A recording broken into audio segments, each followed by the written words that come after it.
I know that you're a big. I know you. So you're a huge Nas fan, huge Eminem guy. Yep.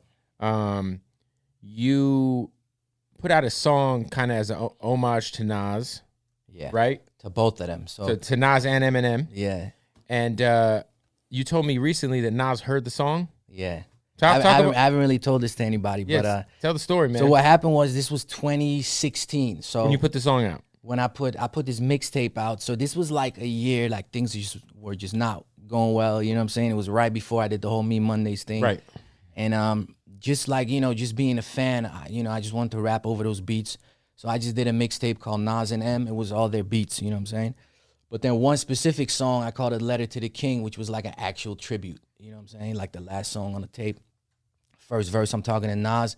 Second verse, I'm talking to M. And I did it over the Renegade beat. Oh, fire. Okay. And the song came out fire. Like a lot of like Two Dope Boys and hip hops. Like everybody posted about it. Like, yo, this shit is incredible. You know what I mean? So then we decided to fucking go to Queensbridge and go to Detroit and actually shoot a video for it and kind of go all out with it. You know what I'm saying? And that was that. So that was in 2016, like end of 2016. And then recently, just like last year, so like a good 3 years later, I get a FaceTime out of nowhere and it's fucking Nas. And I'm like, yo, what the fuck? You know what I'm saying? Right. And the reason I did Nas and M, by the way, is because like, I mean, they were my favorite rappers, like kind of growing up. And when I started doing this, so I always say like, if I had to pick, my two biggest influences would be Nas and M. Of course, there's more, you know what I'm saying? Right. So, yeah, and it was fucking Nas, you know what I'm saying? He's like, yo, bro, I just heard that song. And I'm like, which song? In that moment, because it's been like a few years, right. I didn't realize, and I'm all excited, like, what the fuck, you know what I'm saying? Like, Nas calling me.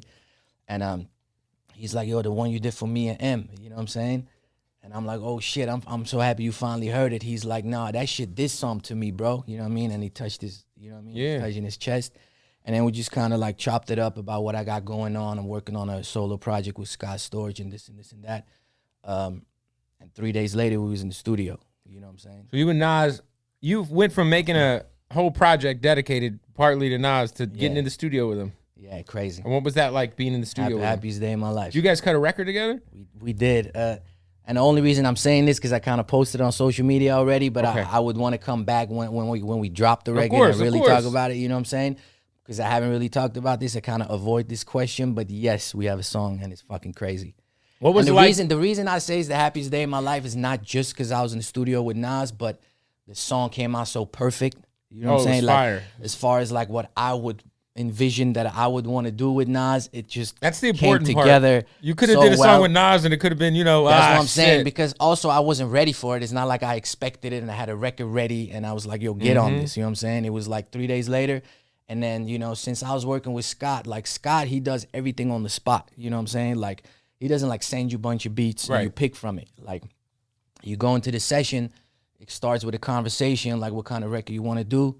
And then he starts making the beat on the spot. You know what I'm saying? And that's the same thing. So I went to the studio with Scott at Scott's house maybe a couple hours before Nas came. Like Nas said he'll be there at like, let's say 5 o'clock. Right. So I went to Scott's like at 2 or 3 and we fucking created the beat. But he was in like, honestly, I never seen Scott that excited either. You know what I'm saying? Like, he's obviously worked with everybody, but he was fucking excited. So he fucking murdered it in like 20 minutes.